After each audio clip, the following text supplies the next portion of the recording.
नमस्कार विद्यार्थी मित्रों, આપણે લાસ્ટ વિડિયો લેક્ચરની અંદર બોરના અધિતર્કની 3 સ્વીકૃતિ આપણે કમ્પ્લીટ કરેલી હતી। ત્યારબાદ આજે આપણે ઇમ્પોર્ટન્ટ ક્વેશ્ચનની શરૂઆત કરીશું। તો સવાલ કંઈક આ પ્રકારે છે, બોરના પરમાણુ મોડેલની મદદથી ઇલેક્ટ્રોનની કક્ષીય ત્રિજ્યાનું સૂત્ર મેળવો।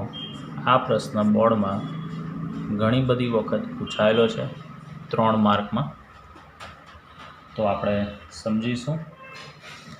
મેઇન વસ્તુ કે આપણને ખબર છે કે ધારી લઈએ અહીંયા જે હું દોરું છું મિત્રો, આ ધારી લઈએ કે કેન્દ્ર છે।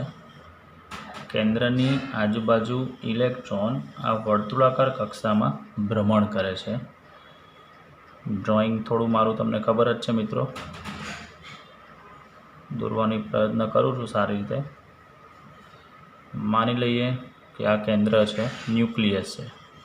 आ न्यूक्लियसनी आपने अंदर खबर है कि त्या धन विद्युतभार है और कोई इलेक्ट्रॉन जे है ये इलेक्ट्रॉन वर्तुळाकार कक्षा में भ्रमण करे छे। आ रीते हवे वर्तुळाकार पथ पर भ्रमण करते हो तो आपणे जग्या पर एनो स्पर्शक दौरीए तो स्पर्शकनी दिशा ए आपणे तेना वेगनी दिशा आपणे मळे छे, जेवुं आपणे तमे लोको चाक गति चेप्टरनी अंदर मित्रों भणी गया छे। હવે મેઇન વસ્તુ આજે ઇલેક્ટ્રોન ગતિ કરે છે તો આપણે ધારી દઈએ કે ધારો કે જે ઇલેક્ટ્રોન છે એ ઇલેક્ટ્રોનનું દળ આપણે લઈએ છે m જેટલું છે।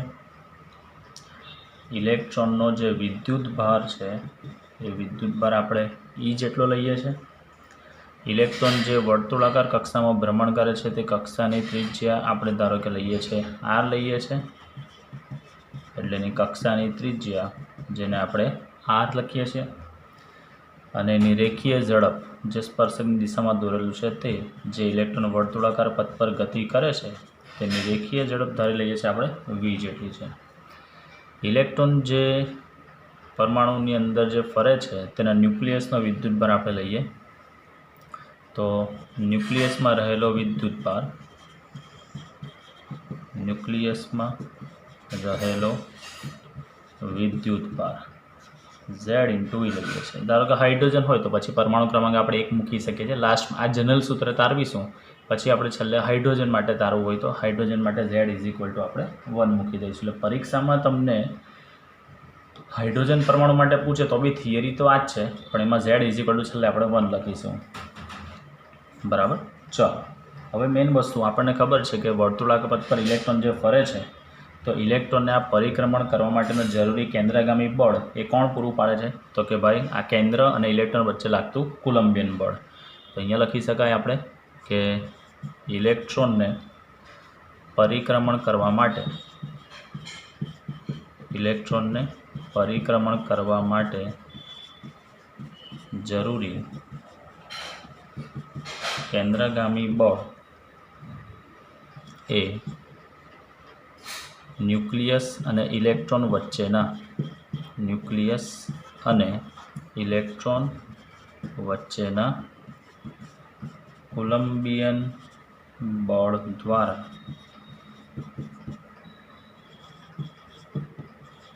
पूरुं पाडे छे। एटले आपणे लखी सकीए छीए आनी अंदर कि जे केंद्रगामी बळ छे, केंद्रगामी बळ = तमे लखी शको छो मित्रों कूलम्बीय बळ।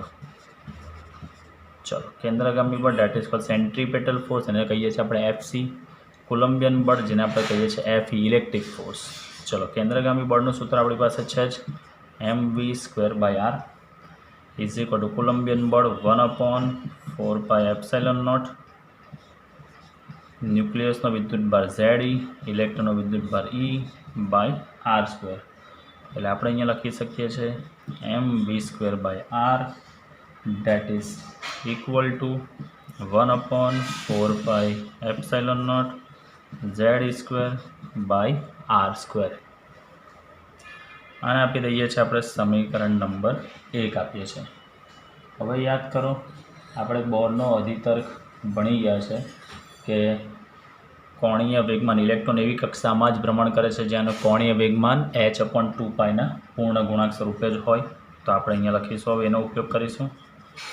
बोहरना अधितर्क मुजब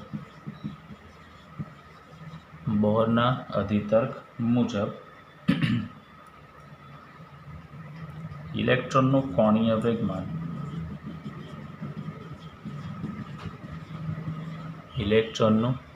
વેગમાન લખીએ છીએ આપણે L that is equal to mvr is equal to nh/2 પાઈ. આ L is equal to mvr મિત્રો તમે લોકો ગયા વર્ષે ક્રાક ગતિ ચેપ્ટરમાં ભણી ગયા છો, બરાબર છે. mvr બરાબર, જ્યાં તમે લોકો ભણી ગયા છે L is equal to r cross p. તમે લોકો આવું સૂત્ર ભણી ગયા છો મિત્રો. L that is equal to r cross p is equal to rp sin theta. p is equal to mv, આ પીની જગ્યા લખ્યું છે mv sin theta. અને મેઇન વસ્તુ આ mv અને r જે છે, વેગ જે દિશામાં હોય વેગમાન પણ એ દિશામાં હશે. તો આકૃતિ પરથી તમે જોઈ શકો છો આ વેગ જે દિશામાં છે વેગમાન પણ એ દિશામાં, અને ત્રિજ્યા વચ્ચે ખૂણો કેટલો બનશે મિત્રો? અહીંયા 90, એટલે sin 90ની કિંમત 1, એટલે કોણીય વેગમાન L ઇઝ ઇક્વલ ટુ સૂત્ર આવે છે mvr. આ સૂત્ર તમે મિત્રો ગયા વર્ષે ભણી ગયા છો. ચાલો અહીંયા લખવું હોય તો તમે લખી શકો છો mv is perpendicular to r. એટલે આ mvr કેવી રીતે આવ્યું છે તેના માટે આપણે અહીંયા મેં લખેલું છે. ચાલો તો મેઇન વસ્તુ જ્યાં n ને કહેવામાં આવે છે મુખ્ય n, જ્યાં n ઇઝ ઇક્વલ ટુ તમારે લખવું હોય તો 1 2 3 dash dash dash is equal two ને તમે કહી શકો છો મુખ્ય ક્વોન્ટમ આંક કહેવામાં આવે છે.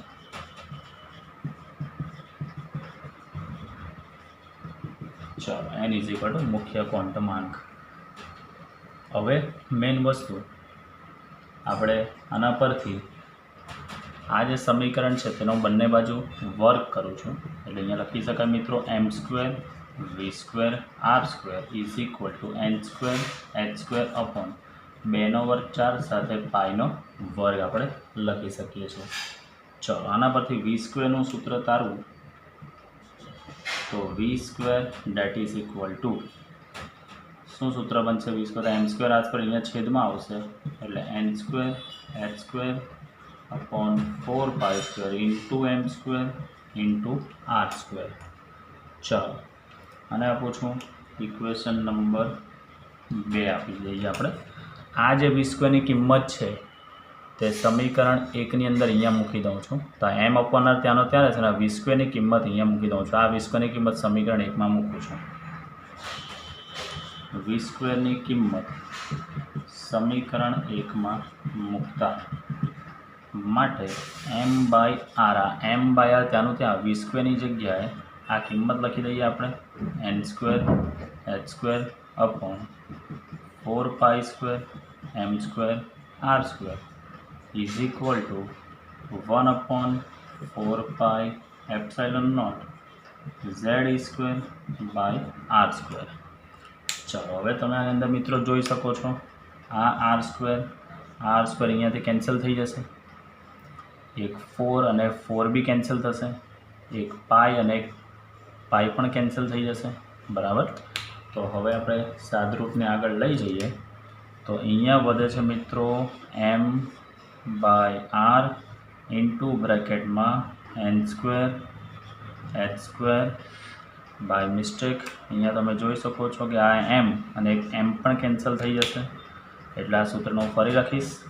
ઉપર વધે છે મિત્રો અહીંયા n² h² અપોન આ r સાથે અહીંયા એક પાઈ વધે છે, અહીંયા એક m પણ વધે છે, ઇઝ ઇક્વલ ટુ અહીંયા z² બાય વધે છે ε0.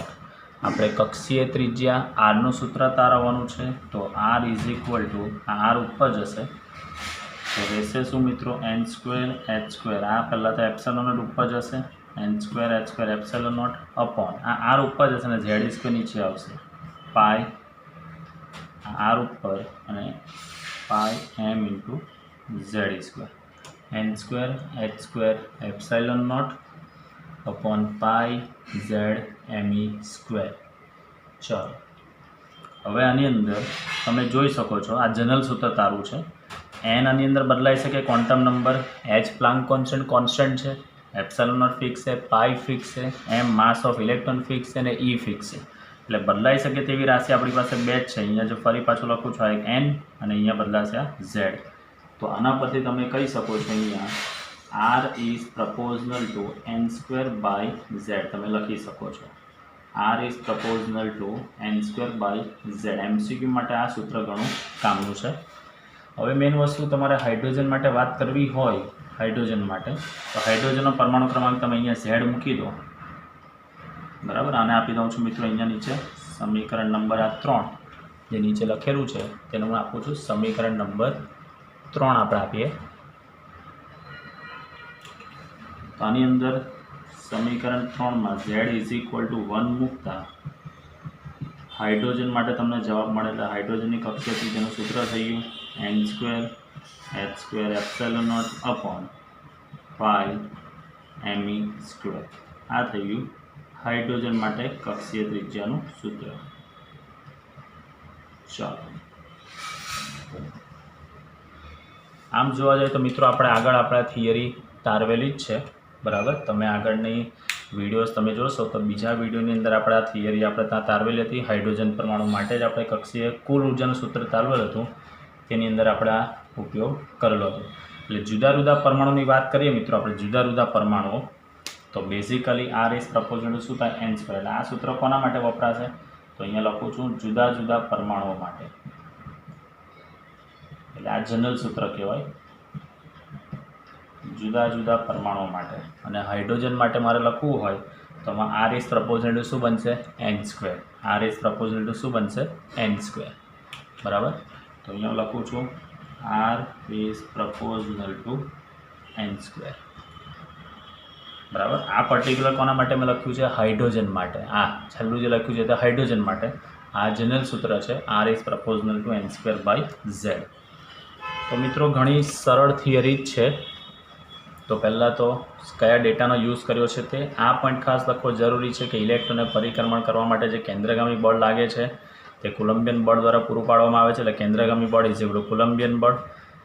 એના પરથી આપણે બોરનો અધિતર્કનો ઉપયોગ કરીને v² કિંમત મેળવી. એ v² કિંમત આપણે સમીકરણ 1માં મૂકી અને કક્ષીય ત્રિજ્યા એનનું આપણે સૂત્ર તારવ્યું છે, જે આ જનરલ સૂત્ર છે જેનું હું ગ્રીન માર્કરથી હાઇલાઇટ કરું છું, જે તમને અહીંયા હમણાં દેખાશે. r is પ્રપોઝનલ two r is equal two n² h²ε0 upon pi z me². આ જે છે તે ઇલેક્ટ્રોનની કક્ષીય ત્રિજ્યાનું જનરલ સૂત્ર છે. હાઇડ્રોજન માટે પૂછે તો z ઇઝ ઇક્વલ ટુ 1. કોઈના પણ માટે પૂછે તો n અને z બે જ કિંમત બદલી શકાય છે, બરાબર. ચાલો હવે આ થિયરીનો આપણે ઉપયોગ કરીને મેઇન વસ્તુ ઇલેક્ટ્રોનની આપણે કુલ ઉર્જાનું સૂત્ર તારવવાનું છે, જે પણ ઘણું ઇમ્પોર્ટન્ટ છે. ચલો બોરના પરમાણુ મોડેલની મદદથી ઇલેક્ટ્રોનની કુલ ઉર્જાનું સૂત્ર તમને તારવવાનું છે. અહીંયા પણ જનરલ સૂત્ર તારવીશું. હાઇડ્રોજનની વાત આવે ત્યારે આપણે પરમાણુ ક્રમાંક z ઇઝ ઇક્વલ ટુ શું મૂકી દઈશું આપણે 1 મૂકીશું. તો સેમ આગળની થિયરી કે આની અંદર પણ હું હવે આગળનું નથી લખતો કે આની અંદર પણ આપણને ખબર જ છે કે ઇલેક્ટ્રોન વર્તુળાકાર કક્ષામાં ભ્રમણ કરશે એટલે કેન્દ્રગામી બળ Fc ઇઝ ઇક્વલ ટુ કોલંબિયન બળ Fe. તમારે આગળના જ સવાલની પરીક્ષામાં પૂછાય તો આગળના સવાલની આકૃતિ પેલું લખેલું હતું ઇલેક્ટ્રોનનું દળ, ઇલેક્ટ્રોનનો વિદ્યુત ભાર, રેખીય વેગ શું છે, બધા ડેટા ત્યાં સુધી લખવાનું જ છે. ચાલો Fc તો એ સૂત્ર આપણે તારવી જ ગયા છે મિત્રો. mv²/r સેન્ટ્રીપેટલ ફોર્સ અહીંયાથી લખું છું mv²/r ઇઝ ઇક્વલ ટુ આ 1/4πε0 ze × e/r² માટે અહીંયા બનશે mv²/r is equal two 1/4πε0 ze²/r. ચાલો ze²/r². તો આના પરથી હું mv² ખાલી કિંમત બનાવું mv². તો mv² ઇઝ ઇક્વલ ટુ અહીંયા પણ શું કેન્સલ થશે મિત્રો, એક r અને અહીંયાથી એક r કેન્સલ થઈ જશે. તો mv² is equal two 1/4πε0 ze²/r. ચાલો તો આના પરથી મને કુલ ઉર્જા જે મારે શોધવાનું છે, કુલ ઉર્જા એટલે ગતિ ઉર્જા અને સ્થિતિ ઉર્જાનો સરવાળો. તો બેઝિકલી હું શોધી નાખું છું પહેલાં ગતિ ઉર્જા અને આપી દઉં છું મિત્રો સમીકરણ નંબર 1 બરાબર. તો હવે શોધું છું આપણે ગતિ ઉર્જા. કે ઇઝ ઇક્વલ સૂત્ર છે આપણી પાસે હાફ mv². તો આ હાફ ઇન્ટુ mv²ની જગ્યાએ સમીકરણ 1ની કિંમત મૂકું 1/4πε0 z²/r. એટલે ગતિ ઉર્જા કે ઇઝ ઇક્વલ સૂત્ર આવ્યું 1/8πε0 z²/r. સમીકરણ નંબર આને આપીએ છીએ આપણે મિત્રો 2. ચાલો હવે આપણે શોધીશું આ ગતિ ઉર્જા આવી ગયું. હવે આપણે શોધીશું સ્થિતિ ઉર્જા. તો સ્થિતિ ઉર્જા u ઇઝ ઇક્વલ ટુ આપણને ખબર જ છે કે q1 q2/r. કેની જગ્યાએ 1/4πε0 q1ની જગ્યાએ ze, q2ની જગ્યાએ ઇલેક્ટ્રોનનો વિદ્યુતભાર -e/r. ચાલો તો અહીંયા તમારું સ્થિતિ ઉર્જાનું સૂત્ર આવશે માટે u is equal two -1/4πε0 z²/r. આને આપી દઈએ છીએ આપણે સમીકરણ નંબર 3. ચાલો સમીકરણ 2 અને 3નો સરવાળો કરીએ એટલે આપણને કુલ ઉર્જાનો જવાબ તમને મળશે. તો હવે આપણે પહેલાં શોધીએ કુલ ઉર્જા. E that is equal two સ્થિતિ ઉર્જા અને ગતિ ઉર્જાનો સરવાળો.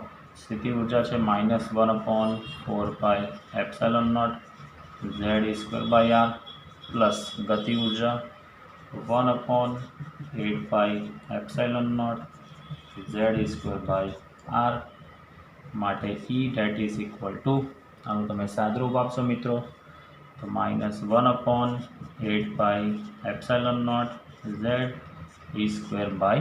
આ આવી ગયું કુલ ઉર્જાનું સૂત્ર છે. હવે આની અંદર આ જે સમીકરણ આવ્યું સમીકરણ 1, 2, 3 અને આપીએ છીએ 4. આની અંદર આરની કિંમત મૂકીએ આપણે કક્ષીય ત્રિજ્યા. તો આપણે જાણીએ છીએ કે કક્ષીય ત્રિજ્યા આગળના જ સવાલમાં હમણાં જ આપણે જોઈ ગયા. કક્ષીય ત્રિજ્યા r is equal two n²h²ε0 upon π/z/me². સમીકરણ નંબર 5. આ આરની કિંમત આપણે સમીકરણ 4ની અંદર આપણે મૂકી દઈએ. 5ની કિંમત 4માં મૂકતા તો કુલ ઉર્જા E that is equal to -1/8πε0 as it is, ze² પણ એઝ ઇટ ઇઝ. આ 1/r છે 1/r. તો બેઝિકલી ચાલો હમણાં આપણે અલગ રીતે સાદરૂપ નથી આપવું જેમ છે તેમ જ r છેદમાં છે તો અહીંયા કિંમત લખું છું n²h²ε0. આ જે છે π/z/me² એ ક્યાં જશે મિત્રો ઉપર અંશમાં જશે એટલે હું અહીંયા એડ કરું છું π/z/me². ચલો હવે પહેલાં એનું કાપકૂપ કરીને આપણે સાદરૂપ આપીશું. પાઈ કેન્સલ થઈ જશે.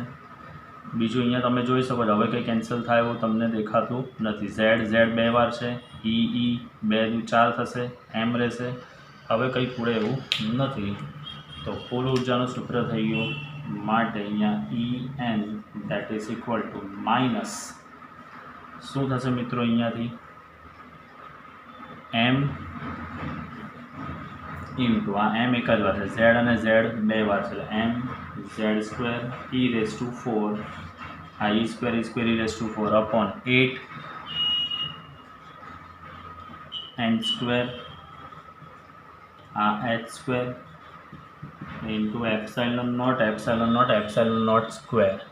minus m z² e⁴ upon 8 n² h² ε0². હવે આપણે આની અંદર હાઇડ્રોજન માટેની વાત કરવાની છે એટલે આપણે z ઇઝ ઇક્વલ ટુ 1 મૂકીશું. હાઇડ્રોજન માટે z ઇઝ ઇક્વલ ટુ 1 લેતા તો આ સૂત્ર En is equal two minus m⁴ upon 8 n² h² ε0². 8 n² h² ε0². ચાલો તો આ આવી ગયું આપણું જે છે તે આ જનરલ સૂત્ર આવી ગયું. હવે આની અંદર જેટલા બી ડેટા આપણને ખબર છે તમે એની કિંમતો મૂકશો. લાઈક એમ એટલે માસ ઓફ ઇલેક્ટ્રોન, E એટલે ચાર્જ ઓફ ઇલેક્ટ્રોન, H એટલે પ્લાન્ક કોન્સ્ટન્ટ, એપ્સિલોન એટલે પરમિટિવિટીનું મૂલ્ય. આ બધી કિંમતો તમે અંદર મૂકશો તો તમારું ENનું સૂત્ર આવશે EN ઇઝ ઇક્વલ ટુ -21.76 ગુણ્યા 10⁻⁻⁹ અપોન આ n એઝ ઇટ ઇઝ રહેશે એટલે અપોન n² ને આ જૂલ. આને તમારે ઇલેક્ટ્રોન વોલ્ટમાં જો ફેરવવું હોય તો આને તમે 1.6 × 10⁻⁻19 વડે ભાગશો તો આ જવાબ આવશે -13.6/n² electron volt. -13.6/n² electron volt. તો મિત્રો આ જે સૂત્ર છે ઇલેક્ટ્રોન વોલ્ટની અંદર જે સૂત્ર છે તે આપણને દાખલા માટે ઘણું કામનું છે. તો આની અંદર તમે કિંમતો તમારી પાસે છે જ. માસ ઓફ ઇલેક્ટ્રોન 9.1 ગુણ્યા 10⁻31, E એટલે ચાર્જ ઓફ ઇલેક્ટ્રોન 1.6 ગુણ્યા 10⁻19, H 6.625 10⁻34 joule into second, epsilon naught 8.854 10⁻12. અહીંયા જે 21.76 છે મિત્રો, એમાં તમે જો ગણતરી કરવા જાઓ તો થોડો ઘણો માઇનર ડિફરન્સ તમને જોવા મળશે, પણ છેલ્લે અહીંયા જવાબ જે આવે છે તે આ ફિક્સ 13.6 તમને જોવા મળશે. આ 13.6/n² ઇલેક્ટ્રોન વોલ્ટ. બરાબર. તો આ હતું મિત્રો આપણી કુલ ઉર્જાનું સૂત્ર.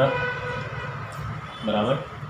અહીંયા પણ જે કુલ ઉર્જાનું મૂલ્ય છે તે ઋણ છે, તો ઋણ નિશાની સૂચવે છે કે ઇલેક્ટ્રોન બંધિત અવસ્થામાં છે તેનું સૂચન કરે છે. એનો મતલબ કે આ ઋણ નિશાની જેટલી ઉર્જા જો એને ધન સ્વરૂપે આપવામાં આવે તો સ્વાભાવિક વસ્તુ છે કે ઇલેક્ટ્રોનને ન્યુક્લિયસથી તમે અનંત અંતરે દૂર કરી શકો છો. બરાબર. અહીંયા લખી શકીએ આપણે જસ્ટ ઋણ નિશાની ઇલેક્ટ્રોન બંધિત અવસ્થાનું સૂચન કરે છે. ઋણ નિશાની ઇલેક્ટ્રોન બંધિત અવસ્થાનું સૂચન કરે છે. તો આ હતું મિત્રો કુલ ઉર્જાનું સૂત્ર. તમને હાઇડ્રોજન પરમાણુ માટે પૂછે તો પણ તમે આ રીતે લખી શકો છો, અથવા તો આગળની જે થિયરી તમને મેં કીધું વિડીયો લેક્ચર નંબર 2માં કુલ ઉર્જા હાઇડ્રોજન માટેની કુલ ઉર્જાનું સૂત્ર તારવેલું જ હતું, તેમાં ખાલી આરની કિંમત તમે મૂકશો તો બી તમને જવાબ મળી શકે છે. બરાબર. નેક્સ્ટ ક્વેશ્ચન, હાઇડ્રોજન પરમાણુના ઉર્જા સ્તર સમજાવો. ઉર્જા સ્તર મિત્રો સમજવા માટે સૌથી પહેલી જરૂરી વસ્તુ જે આપણે ઉર્જાનું સૂત્ર જોઈએ, EN that is equal to -13.6/n² electron volt hydrogen માટે. બરાબર. હવે એની જગ્યાએ તમે 1 મૂકો, 2 મૂકો, 3 મૂકો એટલે તમને અલગ અલગ પ્રકારની અવસ્થાના ઉર્જા સ્તર તમને મળતા હોય છે. આ બેઝિક સૂત્ર છે. તો હું આ સૂત્રની અંદર આપણે ઉર્જા સ્તર સમજવાના છે, તો અહીંયા એની અવસ્થાઓ છે ને આ y અક્ષ પર લીધેલું છે એની ઉર્જાના મૂલ્યો. તો હું એની જગ્યાએ પહેલાં 1 મૂકું છું તો E1 મને મળશે. E1 is equal two -13.6/1². 1નો વર્ગ એ 1 જ થશે એટલે -13.6. તો n બરાબર 1 માટે ઉર્જાનું મૂલ્ય આવે છે -13.6. હવે હું એની જગ્યાએ 2 મૂકીશ તો -13.6/2નો વર્ગ 4 એટલે -13.6 ભાગ્યા તમે 4 કરશો તો જવાબ આવશે -3.40 ઇલેક્ટ્રોન વોલ્ટ. 3 મૂકશો તો -13.6/3નો વર્ગ 9. બરાબર. તો જવાબ આવશે -1.51. એની જગ્યાએ તમે મૂકશો 4 તો -13.6/4નો વર્ગ 16. તો જવાબ આવશે -0.85. ઇન્ફાઇનાઇટ તમે મૂકશો 5, 6, 7 ઓનવર્ડ અપ ટુ ઇન્ફાઇનાઇટ તમે કિંમત મૂકશો તો છેલ્લે જવાબ આવશે એનો 0. તો આ હતી મિત્રો આ સૂત્રના આધારે જ કિંમતો લખેલી છે. આ તમારે યાદ રાખવાની જરૂર નથી. તમારે મેન આ સૂત્ર યાદ રાખવાનું છે -13.6/n² ઇલેક્ટ્રોન વોલ્ટ. આમાં એની જગ્યાએ તમે ક્વોન્ટમ અંક બદલતા જાઓ, 1, 2, 3, 4, 5 મૂકતા જાઓ એટલે તમને અલગ અલગ ઉર્જા સ્તર મળતા જશે. તો સમજીએ આપણે થિયરી પહેલું. જ્યારે ઇલેક્ટ્રોન ન્યુક્લિયસની સૌથી નજીક એટલે n બરાબર શું હોઈ શકે? 1 જ હોઈ શકે. એટલે જ્યારે ઇલેક્ટ્રોન ન્યુક્લિયસની સૌથી નજીક હોય તેવી કક્ષામાં ભ્રમણ કરતો હોય ત્યારે પરમાણુની ઉર્જા સૌથી લઘુત્તમ જોઈ શકો છો -13.6. પછી ધીમે ધીમે ક્રમશઃ ઉર્જા શું થતી જાય છે? એની વધતી જાય છે. એટલે જ્યારે ઇલેક્ટ્રોન ન્યુક્લિયસની સૌથી નજીક n બરાબર 1 હોય તેવી કક્ષામાં જો ભ્રમણ કરતો હોય ત્યારે તેની ઉર્જા સૌથી લઘુત્તમ મૂલ્ય લઘુત્તમ પણ મહત્તમ ઋણ મૂલ્ય છે. n બરાબર 2, 3 ડેશ માટે ઉર્જાનું મૂલ્ય ક્રમશઃ વધતું જાય છે. જુઓ -13.6 પછી વધ્યું -3.40 -1.51 -0.85 અપ ટુ 0 થાય છે છેલ્લે. તો બેઝિકલી n બરાબર 1 એટલે આને કહેવામાં આવેલી નિમ્નતમ અવસ્થા. એટલે પરમાણુની જે આ નિમ્નતમ અવસ્થા છે એ નિમ્નતમ અવસ્થાને તેની ધરા સ્થિતિ કહેવામાં આવે છે. એટલે n બરાબર તમે 1 મૂકો અને જે અવસ્થાની અંદર ઉર્જા મળે તેને તેની ધરા સ્થિતિ કહેવામાં આવે છે, અથવા તો ધરા અવસ્થા એમની નિમ્નતમ અવસ્થા કહેવાય, જેમાં ઉર્જાનું મૂલ્ય એકદમ લઘુત્તમ હોય છે, જે આપણે જોઈ ગયા -13.6 ઇલેક્ટ્રોન વોલ્ટ. બરાબર. અને ઇલેક્ટ્રોન સૌથી નાની ત્રિજ્યા એટલે n બરાબર 1માં ભ્રમણ કરતો હોય તો એની સૌથી નાની ત્રિજ્યા જેને બોહર ત્રિજ્યા આલ્ફા નોટ પણ કહેવામાં આવે છે. આ ખાસ યાદ રાખજો મિત્રો, આ તમારા એન્ટ્રન્સ માટે કામ લાગશે. બોહર ત્રિજ્યા આવે એટલે ઓલવેઝ એનની જગ્યાએ કેટલા મૂકવાના આવશે આપણે 1. તો પરમાણુની નિમ્નતમ અવસ્થાને ધરાવસ્થા બી કહે છે. તેમાં ઉર્જા લઘુત્તમ હોય છે, તેમજ ઇલેક્ટ્રોન સૌથી નાની ત્રિજ્યાની કક્ષામાં ભ્રમણ કરે છે. તો સૌથી પહેલી એટલે ન્યુક્લિયસ પછીની પહેલી કક્ષા જો હોય તેને સૌથી તેની નાની ત્રિજ્યા ધરાવતી કક્ષા, તો તેને તમે બોહર ત્રિજ્યા ધરાવતી કક્ષા કહી શકો છો. ચાલો આપણે એની જગ્યાએ 1 મૂક્યો તો n બરાબર 1 માટેની ઉર્જા શું છે -13.6. હવે હમણાં જ આપણે જોઈ ગયા ઋણ નિશાની શું સૂચવે છે કે ઇલેક્ટ્રોન બંધિત અવસ્થામાં છે. હવે મારે ઇલેક્ટ્રોનને બંધિત અવસ્થામાંથી મુક્ત કરવો છે, એટલે પહેલી કક્ષામાંથી ઇલેક્ટ્રોનને મુક્ત કરવો છે. બરાબર. ફોર એક્ઝામ્પલ અહીંયા હું દોરું છું, આ ન્યુક્લિયસની આજુબાજુ આ ઇલેક્ટ્રોન છે, આ અત્યારે બંધિત અવસ્થામાં છે આની જોડે. આ ઇલેક્ટ્રોનને બંધિત અવસ્થામાં ત્યારે ઉર્જા કેટલી છે -13.6. હવે આ જ ઉર્જાને મારે ધન સ્વરૂપે હું આપું એટલે -13.6 જેની બંધિત ઉર્જા છે, પ્લસ હું બહારથી એને ઉર્જા આપું છું 13.6 એટલી ઉર્જા, તો 0 થશે. તો 0 એટલે n બરાબર ઇન્ફાઇનાઇટ કક્ષા લઈને આયનીકૃત પરમાણુ કહેવામાં. એટલે એનો મતલબ કે હવે ઇલેક્ટ્રોન બંધિત અવસ્થામાંથી મુક્ત અવસ્થામાં આવી ગયો છે. એટલે ઇલેક્ટ્રોનને ધરા અવસ્થામાંથી મુક્ત કરવા માટે જરૂરી ઉર્જા કેટલી, તો કે મેં લખ્યું છે જો +13.6.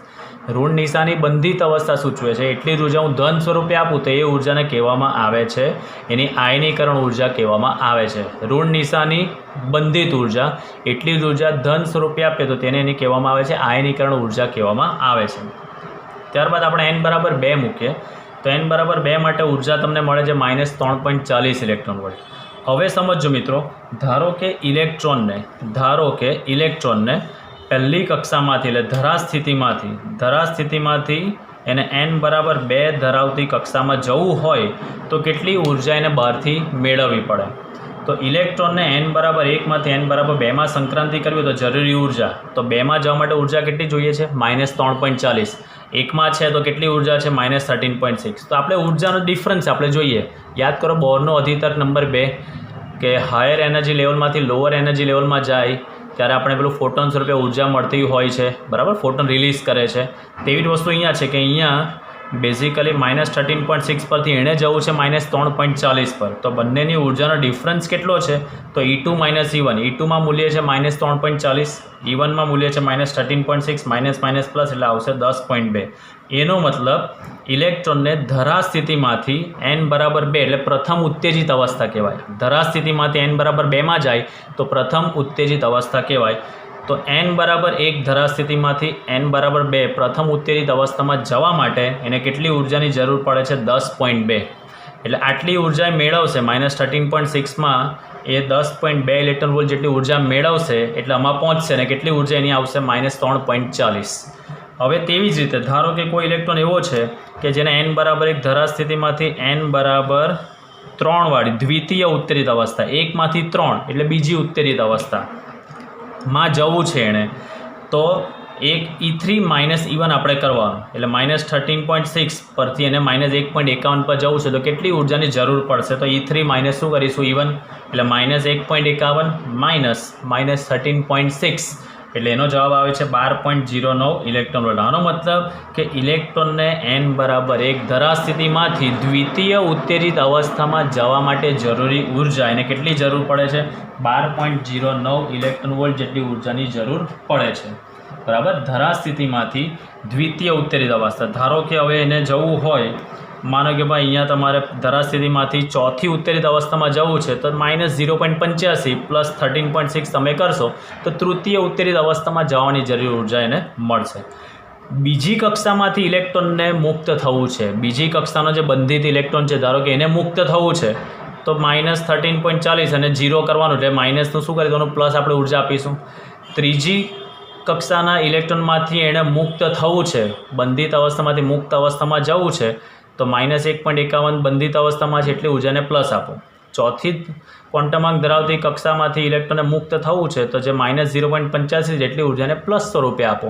એટલે કહેવાનો કન્સેપ્ટ જે 1 થી 2, 1 થી 3 જે સંક્રાંતિ થાય છે તેને ઉત્તેજિત અવસ્થામાં જવું કહેવાય.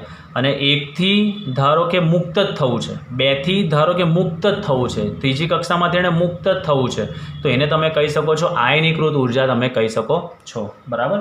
આની અંદર બીજો એક પોઈન્ટ ખાસ કહું છું મિત્રો કે જેમ જેમ n તમારો વધતો જાય છે, આમાં જોજો મિત્રો તમે જો ખાસ, જેમ જેમ n તમારો વધતો જાય છે તેમ ઇલેક્ટ્રોનને મુક્ત કરવા માટેની ઉર્જા ઘટતી જાય છે. જુઓ, તમારે પહેલાં કક્ષામાંથી મુક્ત કરવો હોય તો +13.6 આપવી પડે, બીજી કક્ષામાંથી મુક્ત કરવો હોય તો +3.40 આપવી પડે, ત્રીજી કક્ષામાંથી મુક્ત કરવો હોય તો +1.51 આપવું પડે, ચોથી કક્ષામાંથી મુક્ત કરવો હોય તો -0.85 ઇલેક્ટ્રોન ઉર્જા આપવી પડે. તો જેમ જેમ n વધતો જાય છે તેમ તેમ ઇલેક્ટ્રોનને મુક્ત કરવા માટે જરૂરી ઉર્જા શું થતી જાય છે, એની ઘટતી જાય છે. બરાબર. તો બેઝિકલી ઇલેક્ટ્રોનને પોતાની કક્ષામાંથી મુક્ત કરવા માટે જરૂરી ઉર્જા સૌથી વધારે શેમાં જરૂર પડશે, આ ધરા સ્થિતિમાં. ત્યારબાદ જેમ જેમ જેમ જેમ n બરાબર એનો ક્વોન્ટમાંક વધતો રહેશે તેમ તેમ એ ઉર્જાની જરૂર કેટલી પડતી જશે, એની ઓછીને ઓછી પડતી જશે. આ મુદ્દો જે હમણાં મેં લાસ્ટ કીધો મિત્રો એની અંદર લખેલો નથી, પેમ્પલેટમાં એ મુદ્દો તમને લખેલો મળી જશે. તો બેઝિકલી 1 માંથી 2 માં જાય તો પ્રથમ ઉત્તેજિત અવસ્થા, 1 માંથી 3 માં જાય તો દ્વિતીય ઉત્તેજિત અવસ્થા, 1 માંથી 4 માં જાય તો તૃતીય ઉત્તેજિત અવસ્થા. ધરા સ્થિતિમાંથી કોઈ બીજી કક્ષામાં એ સંક્રાંતિ કરશે તો એ ઉત્તેજિત અવસ્થામાં ગયો કહેવાશે, અને કોઈ પણ કક્ષામાંથી એ મુક્ત થયો હશે તો તેને આયનીકૃત ઉર્જા કહેવાશે.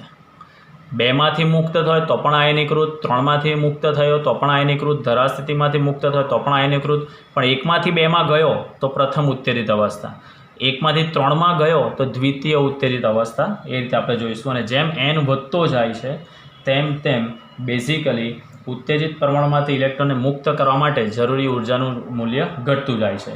અને સૌથી જરૂરી વસ્તુ ખાસ સમજજો, બોરનો અધિતર્ક જે આપણે જોઈ ગયા છે તે જ વસ્તુ આની અંદર બી છે.